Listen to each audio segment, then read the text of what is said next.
Once upon a time, I heard a story from my friend, which was very interesting. According to him, it was dark night. The clouds have already covered the entire sky, shielding the whole moon in a dark cover. My friend, being totally drunk after a party, took a wrong path on his way back home. While he was walking, he found himself in the middle of a forest which was located outside the city where he lived. The forest was empty and dark. Not a single being was present there.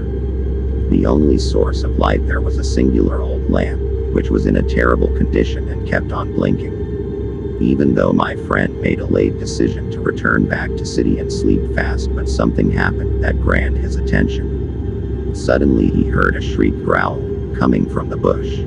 Being curious, he slowly approached the bush carefully, thinking that it may be a wild animal. Upon searching, he found there was a small monument there. The structure of the monument looked like it was made in 17th century. He moved a bit closer to inspect the monument and found a tall statue of a dog, which was well built and way too much realistic. It was built with stone and was polished well. My friend thought that it would fetch him a huge amount by selling the figure to an antiques shop. He took the statue from the monument and held up in his hand. As soon as the dog statue was taken out from the ground, the statue broke down into fine dust, which took my friend by surprise. He thought that the statue might be very old. He slowly moved back to road with disappointment. Suddenly, he heard the same growl, but this time it was much louder. It started to make him feel uncomfortable, and he started to examine his surroundings. After some time the growl stopped. He felt quite relieved and started walking towards the city. But he was quickly blocked by a strange dog. The dog itself was half-eaten and its bones were visible. Its eyes were red, glowing even though it was dark, and it was staring right at my friend with an angry look. It kept on barking and growling at him. By seeing the strange creature, my friend got senseless. He passed out soon after that. When he regained his senses, he was in hospital and few people were waiting for him to wake up. It seems like they are the one to find him and brought him. They were police officers of the city who doing their daily routine inspection. After he woke up, he was asked about his trip to the forest. Strangely, he didn't remember a single event that occurred that night. After some time, there were news about a man who got killed by a wild animal. There were several bite marks on his back and some of his flesh got ripped apart. Later, after 1 month, the news about the victims decreased.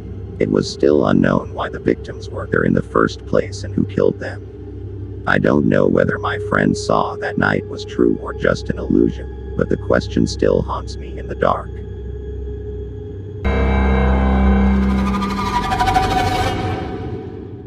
It was a very cold and chilly evening. The sun had gone down and the moon was slowly rising above the horizon. A cold breeze was blowing slowly between the gaps of the tree leaves, making a slow, eerie noise. Jacob Saunders was walking through Yorkshire Street, which was famous for its long, low footpaths and telephone booths.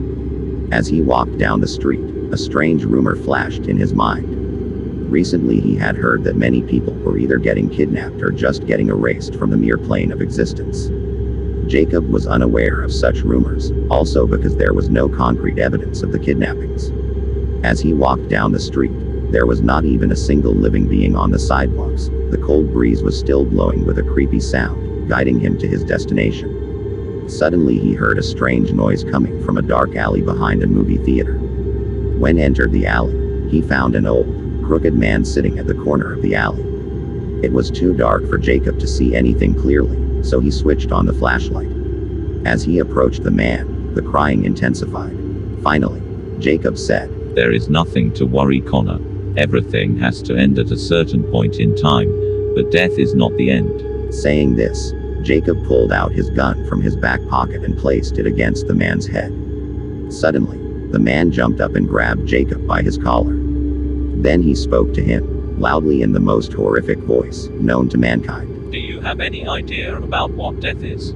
Do you remember all those people who got killed just because of your work? Do you, mate? Well, I do. You know, I can see those people. Ha ha ha. Suddenly, some visions flashed in front of Jacob's eyes. He saw an old man getting killed, an old lady getting burned alive, a child crying for help in the middle of an alley, and a gun. Remember those people, Jacob? The man asked him, with a smirk on his face. Well, it's time to meet those. Saying this, he threw Jacob on the group and Jacob blacked out.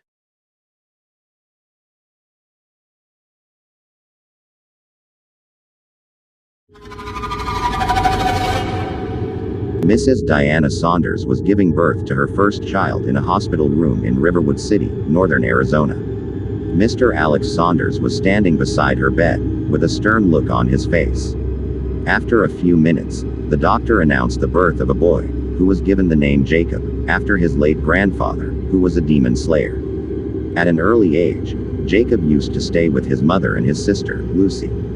Mr. Saunders used to be on his regular business trips, so Jacob never got the father figure that he deserved. It was observed that, from a very young age, Jacob used to play with guns, bows, blades, and knives, which was very strange for his mother, Diana. She was very concerned about him, but later she died at the early age of 30, leaving her son and daughter to her husband. But after a few months, Mr. Saunders also died in a car accident, which took the life of both him and Lucy. Later, Jacob was adopted by his grandmother, who used to live in a small cottage in the middle of the jungle. Some people used to think that she was a witch, who practiced black magic and performed various rituals. Others believed that she had magical powers and possessed immortality. Jacob was fragile, and he never went to school. However, he taught himself at home and learned lots of magical spells and rituals. He was fascinated by dark arts and wanted to master the ability to summon and control deities. With the help of his grandmother, Jacob learned about his grandfather, who was a demon slayer, and decided to follow his footpaths. But in doing so, during my days of being an active detective, I was a specialist in psychological and sensitive cases that can't be described with scientific logic and reason. I and my assistant Lewis once got a case that made us lose our minds. It was a case of a 33-year-old woman who used to get bruises all around her body whenever she woke up from her sleep. But strangely, the bruises used to disappear within a few moments, leaving only scar marks on her skin and physical trauma. When I heard about this strange case, it sounded too stupid for me to believe. Still, I accepted this case, out of curiosity and due to Lewis's enthusiasm and active involvement. Very soon, the day of her appointment with me arrived. She arrived at my office at exactly 11:30, wearing a full-sleeve coat which was hiding her hands and a pair of long pants, which was hiding her legs, with a small handbag hanging from her shoulder. Although I knew about her case, I still refrained from asking about her dress. After serving some tea to her, she told me her story. My name is Elizabeth Stevenson, and I am getting these bruises all over my body when I wake up from sleep. Already knowing her story, I replied, Yes, I have heard about it, but how are you receiving those bruises in your sleep? The lady replied, I have no idea, sir. After some conversation, I learned that she was married for 11 years and have 2 twin sons, and her husband had passed away in an accident a few years ago. I decided to visit her house, along with Lewis and the forensic team, to do a thorough investigation and search for clues. After visiting her house, I felt a strange aura around her house. The moment I entered her house, I could feel the presence of evilness, but I stopped myself from speaking those words as it might scare the old lady. I was welcomed by her twin children, named Jack and Jenna. Upon further inspection of the house, I found that the house had no mirrors. I found it very much odd that a woman has not even had a single mirror in her house. Lewis believed that a single mother must need to do some work to feed her family, but having those bruises all over her body, she must need a cover to hide them. Without a mirror, it was next to impossible. I asked Elizabeth about it, to which she replied that she never needed a mirror before, so she got habituated to it. Though the answer was not at all satisfactory, I continued with my investigation. After completing my inspection, I somehow felt something is wrong about RS called victim, so I decided to talk to the residents who used to live there. After a few visits, I found that the twins never went to school, but rather stayed inside the house. At first, I thought that Mrs. Elizabeth was too overprotective towards them, but after a while, my suspicions grew stronger. Suddenly an idea struck me. Immediately, I called Lewis and ordered him to bring the police to Mrs. Elizabeth's house. Lewis was confused as hell about my decision. I replied, I will explain it to you later, but bring the police as I have got the case solved and I know who the culprit is. On arriving at her house, I asked Mrs. Elizabeth, you know who the culprit is, don't you, Mrs. Elizabeth? Upon hearing it, Mrs. Elizabeth was both confused and surprised. I asked her, Mrs. Elizabeth, what happened to your husband? How was he killed? Upon hearing this, Mrs. Elizabeth replied, he died in an accident, but he was not killed. I replied, in what kind of accident he died? She was struck with awe by that question. Mrs. Elizabeth, I know it's hard to hear and it might be confusing, but your husband never died in an accident, rather it was you who killed him. I saw tears in her eyes and she kept on rejecting my accusations. Do you remember anything about the time you spent with your husband? To my utter surprise, Mrs. Elizabeth couldn't answer my question. Well, I believe that you have forgotten all of those things due to various harsh experiences and physical trauma that you have gone through. That's why one day, you decided to end things once and for all. After hearing this, Lewis told me, but that doesn't explain why is she getting bruises all over her body. I replied, Mrs. Elizabeth, do you remember when did you conceive your first child? Upon hearing Mrs. Elizabeth couldn't answer. Well, this is because you were forced to conceive, against your will by your husband. And those bruises are simply the manifestations of the physical and external violence. Upon hearing Mrs. Elizabeth finally broke into tears and accepted everything in front of the police and got arrested. Later her husband's body was found in a pond beside her house. After everything was done, Lewis asked me about the case. Why does she doesn't remember anything about her past? I replied, our subconscious mind can remove the specific parts of our memory which we don't want to remember, and as a result, she didn't remember the moments when she was raped by her husband or when she killed him. Lewis replied, so does it mean that our victim was the culprit all along? Upon hearing this, I did question myself about her, but it seems that I won't be getting any answer for it.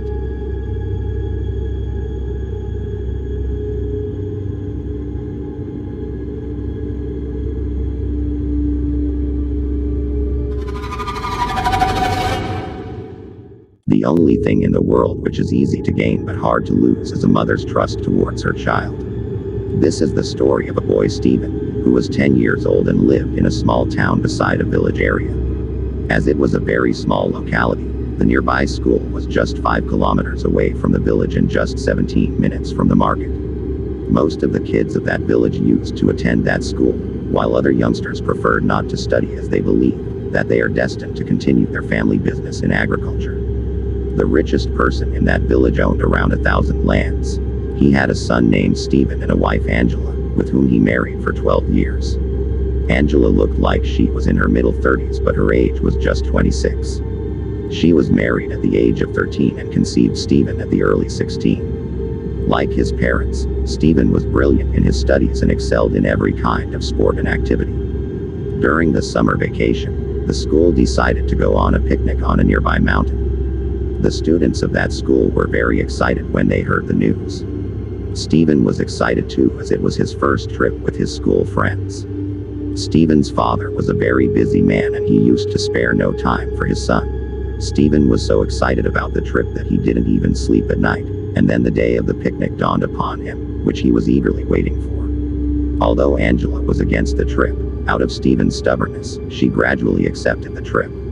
As he was her only son of her, Angela was worried about him. She ordered him to come back home early and safely, and to which Stephen agreed and said, I will be back safe and sound for you, Mom. This got tears in her eyes. It was time for Stephen's arrival and Angela had started worrying about it. Suddenly, she saw Stephen arrive before her and hug her, but the very next moment he was not there.